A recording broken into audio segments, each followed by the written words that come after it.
Pour moi, il n'y a pas mieux que l'alternance pour former les gens. Bien qu'il y ait des domaines qui soient compliqués à intégrer en alternance. Et ça permet aussi aux gens de sortir de l'école ayant déjà de l'expérience, ayant déjà quelque chose à proposer, ayant déjà travaillé sur des vrais projets, ayant déjà travaillé sur des vraies problématiques d'entreprise. Avant de parler de tout ça, générique.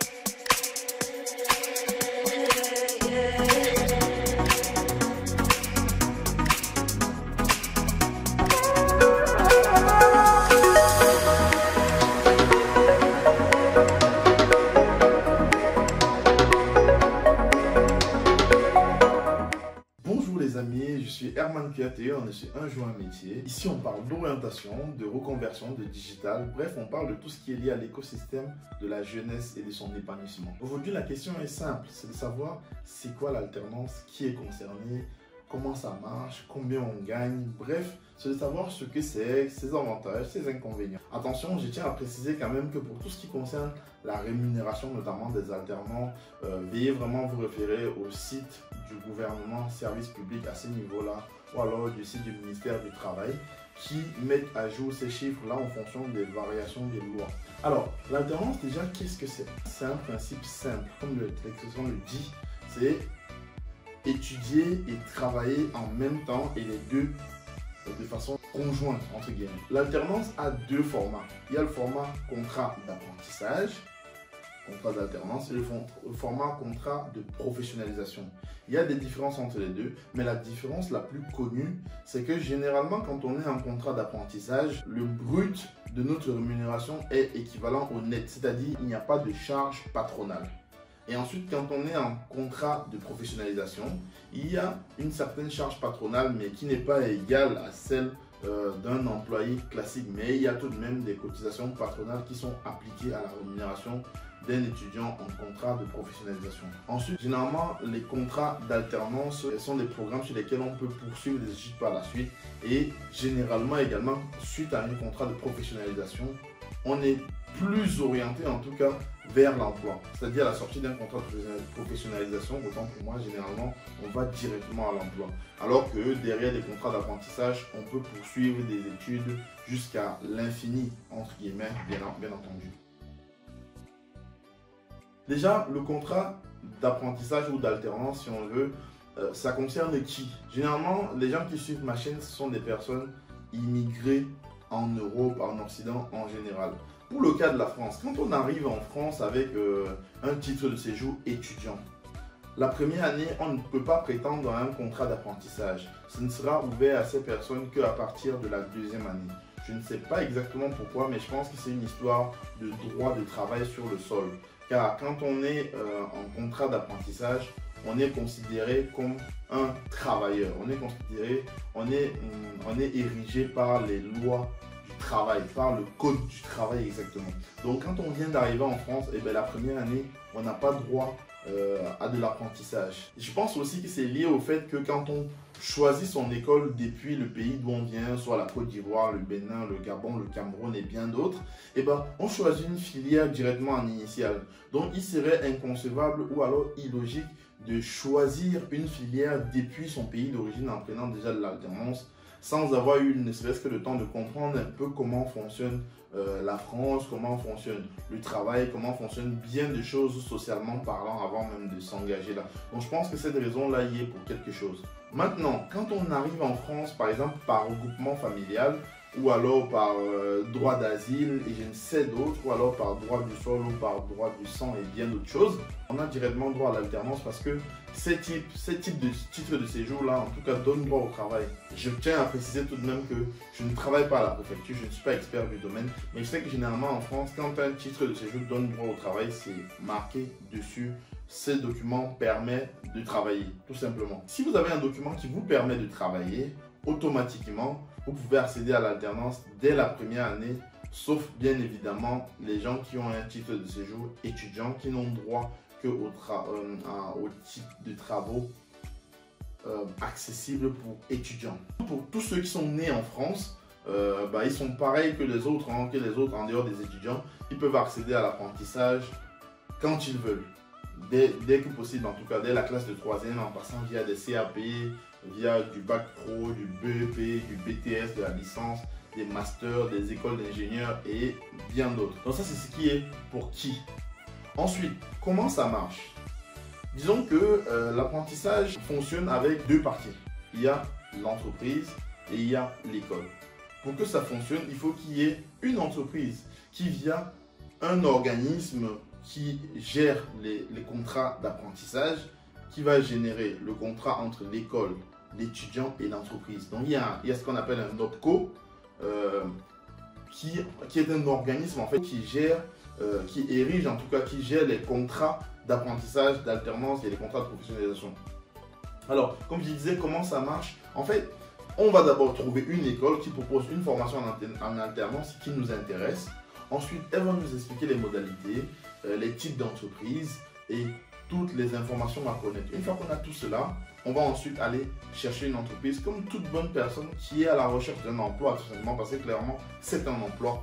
Maintenant, quand on a trouvé une entreprise, l'entreprise va donc enclencher des démarches avec l'école et aller vers l'OPCO, qui l'OPCO va déterminer la rémunération. Parce qu'en réalité, la rémunération minimale est déterminée par l'OPCO qui, elle, va se baser sur les textes de loi pour dire le salaire minimal. Et maintenant, en fonction des entreprises et de leurs conventions collectives, ils vont déterminer le salaire qu'ils voudraient bien donner à l'étudiant au-dessus du salaire minimal. Mais rien ne les empêche ou rien ne les oblige de se limiter uniquement au salaire minimal défini par la loi. Quand cela est fait, à partir de la rentrée et de la formation, l'établissement dit par exemple que on va passer 3 semaines en entreprise, 2 semaines à l'école.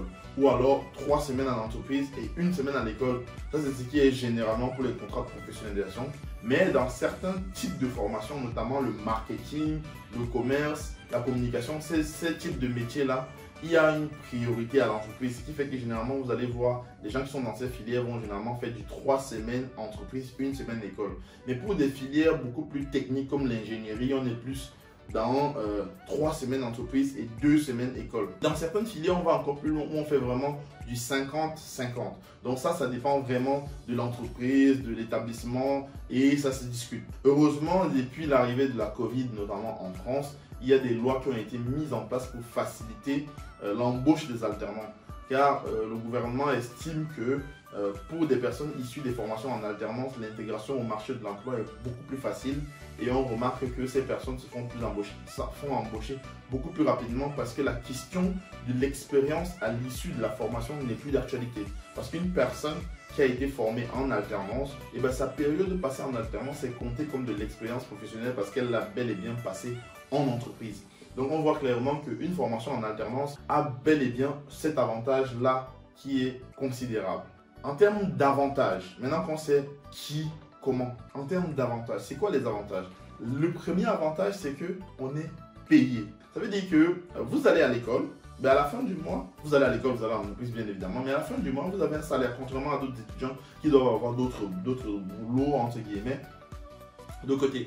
Ça, c'est le premier aspect. Le deuxième aspect, c'est que vous allez à l'école et vous allez en entreprise. Qu'est-ce que je veux dire par là? Ça veut dire que, par exemple, quand on est dans une formation initiale, il y a des gens qui ne sont pas très école. C'est-à-dire qu'ils ont besoin de changements de temps en temps dans leur quotidien, pas être dans la même salle de classe de lundi à dimanche tous les jours. Et bien, il y a ce côté environnement changeant qui est très bien. Le troisième avantage, c'est que vous ne serez plus confronté au problème du mouton à 5 pattes quand on sort d'école. C'est-à-dire le gars qui a 10 ans d'expérience, qui vient d'être ingénieur et voilà. On veut, parce que généralement on cherche toujours quelqu'un qui a beaucoup d'expérience et qui est jeune, qui sort d'école et généralement c'est très compliqué. La plupart des entreprises ne veulent pas donner leur première chance aux jeunes étudiants issus d'école. Sauf qu'avec l'alternance, ben ça n'existe plus en réalité. Parce que prenons un gars qui a fait par exemple ingénieur système d'information, tout simplement. Il a fait 3 années d'école en alternance. Donc automatiquement, il a au minimum en cumulé 1 année et demie, voire 2 ans d'expérience en cumulé. Et si c'est en normal, ben, il a 3 ans d'expérience concrète. Donc, il est capable de justifier par les projets qu'il a traités en entreprise, avec le nom de l'entreprise, capable d'avoir une référence en entreprise. Et ça, sont des éléments qui comptent véritablement lors d'une embauche à la sortie d'école. Donc, ça, ce sont des avantages déjà qui sont palpables, réels. Il y a aussi quelques inconvénients tout de même à prendre en compte malheureusement. On peut avoir le fait qu'on n'a plus 2 semaines de vacances tous les 1 mois et demi comme en France. Parce qu'en France aujourd'hui, chaque 1 mois et demi d'école, on a 2 semaines de vacances. En gros, septembre jusqu'à mi-octobre, 2 semaines de vacances. Novembre jusqu'à mi-décembre, 2 semaines de vacances. Janvier jusqu'à mi-février, 2 semaines. Ainsi de suite jusqu'à la fin de l'année. Ça veut dire que tous les 1 mois et demi, on a des congés. Sauf que si vous vous rappelez bien, je vous ai dit en tout début de vidéo qu'on est érigé par le code du travail. Ça veut dire qu'automatiquement, on n'est plus dans cette configuration où on a des vacances tous les 1 mois et demi. Mais on a nos 5 semaines par an. Donc, vous voyez que là, ce n'est plus pareil. On doit travailler pour cotiser nos congés. Donc, on n'a plus droit à 2 semaines par-ci, par-là. On a maintenant droit à 5 semaines par an comme tout bon salarié. Ça peut être un inconvénient pour ceux-là qui aiment bien avoir leurs vacances tous les 2-3 mois, enfin tous les 1 mois et demi, qui aiment bien avoir leurs petites vacances tranquilles, en famille, en profiter. Ben, ces cas de figure, ça disparaît malheureusement parce que vous n'aurez plus droit à cela. Parce que maintenant, vous êtes payé à accomplir des tâches, vous êtes en entreprise. Ça, c'est le premier inconvénient. Le deuxième inconvénient, c'est que parfois, il y a des gens qui ne sont pas encore prêts pour le marché de l'emploi, qui n'ont pas encore assez maturé finalement, si je peux le dire comme ça, et qui ne se sentent pas dans leur aise, pour qui ça ne se passe pas bien, qui ont du mal à switcher entre l'école et l'entreprise, et qui le vivent véritablement mal. Malheureusement, il y a aussi ce point-là qui est à prendre en compte, parce que tout le monde n'est pas aussi facile à adapter d'un côté à l'autre de cette manière-là. Alors, ensuite, on parlera de la rémunération. Je vais essayer de vous lire directement les choses parce qu'il y a beaucoup de chiffres et j'aimerais que vous tendiez un peu l'oreille. Je vais essayer de vous afficher cela directement ici pour que vous voyez ce que je suis en train de vous lire. Alors, au niveau du contrat d'alternance, qu'est-ce qui se passe? Au niveau du contrat d'alternance, c'est par âge, par convention collective généralement et également par cycle de formation. Si par exemple on est dans un cycle licence, il y a première, deuxième, troisième année. Si on est dans un cycle master, il y a première, deuxième année. Quand on est en première année, ça peut être première année CAP, première année licence, première année master, et qu'on a entre 16 et 17 ans, notre rémunération elle est de 27% du SMIC. Le SMIC en France est aujourd'hui à peu près sur 1603,12 €. Donc on est à 27% du SMIC quand on est en première année et qu'on a entre 16 et 17 ans. Et cela équivaut à 432,87 €. Et comme je vous ai encore dit également, le brut et le net quand on est en contrat d'apprentissage, c'est la même chose. Donc ça veut dire qu'ici, littéralement, à la fin du mois, vous aurez une fiche de paye avec 432,84 €. Toujours dans la première année. Mais si on a plutôt entre 18 et 20 ans, on sera plutôt à 43% du SMIC qui équivaut à 689,34 €. Maintenant, si on a entre 21 et 25 ans, on sera plutôt à 53% du SMIC qui vaut 849,65 €. Attention, on est toujours en première année. Si on a maintenant entre 26 ans et plus, on a le SMIC à taux plein. On aura 100% du SMIC si on a 26 ans et plus, ce qui équivaut à 1603 €. Maintenant, si on est en deuxième année et qu'on a 16 ans, c'est-à-dire qu'on revient au départ du tableau, on sera à 39% du SMIC qui équivaut à 625 €. Si on a entre 18 et 20 ans, on passe à 51% du SMIC qui équivaut à 817 €. Si on a entre 21 et 25 ans, on passe à 61% du SMIC qui équivaut à 977 €. Et on est toujours en deuxième année. Et si on a plus de 26 ans, on est toujours à 100% du SMIC. D'ailleurs, retenez une chose, dès lors que vous avez plus de 26 ans en apprentissage, vous aurez le SMIC. Toujours. Maintenant, ça c'est le salaire minimal défini par l'État. Ça veut dire que vous pouvez avoir bien plus si votre convention collective le permet. Votre entreprise vous paiera beaucoup plus que le SMIC. Mais il y a des entreprises qui se limitent à ce que dit l'État et qui ne se dérangent pas du tout. Maintenant, quand on est en troisième année, par exemple, pour ceux qui ont pris un cycle licence professionnelle, et ben, qu'est-ce qu'on gagne? Entre 16 et 17 ans, bon, on commence à être serré, hein, trouver des 16 et 17 ans qui ont pris l'apprentissage et qui sont en licence. Mais si jamais vous avez 16 ans et que vous êtes en licence et que c'est la troisième année en apprentissage, et ben vous aurez 881,71 €.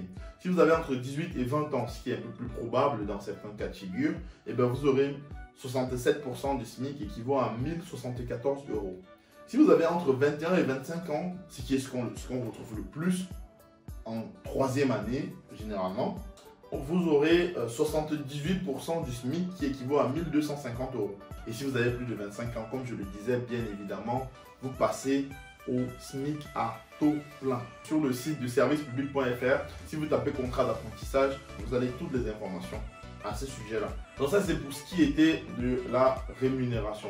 Maintenant, concrètement, mon point de vue personnel par rapport à l'alternance. Je pense que d'ailleurs, on fera une vidéo complète. Si vous avez besoin que je fasse ce genre de vidéo sur comment trouver une alternance, comment trouver un stage, dites-le moi en commentaire. Je suis là pour ça. Je vais vous faire tous ces contenus-là, je vais vous faire toutes ces vidéos-là pour que vous puissiez être à l'aise, être plus aguerri, être plus préparé pour pouvoir aller chercher une alternance, aller chercher un stage. Donc, dites-le moi en commentaire. Mettez un pouce bleu si vous aimez ce type de contenu, si vous appréciez en tout cas ce travail que je fais derrière avec mon équipe, le graphiste, le rédacteur dont François et Gabriel notamment.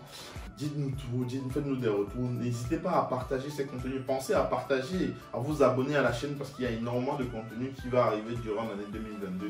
Nous y travaillons fortement pour vous apporter énormément de valeur ajoutée. En ce qui concerne mon expérience personnelle en alternance, c'est quelque chose que j'ai beaucoup apprécié, j'ai énormément apprécié parce que j'avais tout le temps un pied dans la réalité et un pied à l'école. Moi, je considère que l'école, à l'école, on n'apprend pas ce qu'on fait en entreprise. On apprend juste comment réagir, comment apprendre quand on sera en entreprise en réalité. Donc moi, je trouve que c'est très bien le process de l'alternance parce que on est en entreprise, on fait des choses, on revient à l'école, on apprend la théorie et ensuite on va appliquer en entreprise, ainsi de suite. Et parfois, la théorie d'école n'est même pas reliée à la réalité de l'entreprise. Donc l'alternance, pour moi, c'est le meilleur moyen pour préparer les gens au monde de demain, pour préparer les gens, les étudiants, en tout cas les futurs travailleurs, à leur réalité de demain. Donc merci à vous d'avoir été avec nous jusqu'ici. J'espère que vous avez aimé le type de contenu. N'hésitez pas à nous le faire savoir en commentaire. Pensez à partager avec tous vos réseaux. Merci à vous. Très bonne fin de journée. C'était Herman. Ciao, ciao.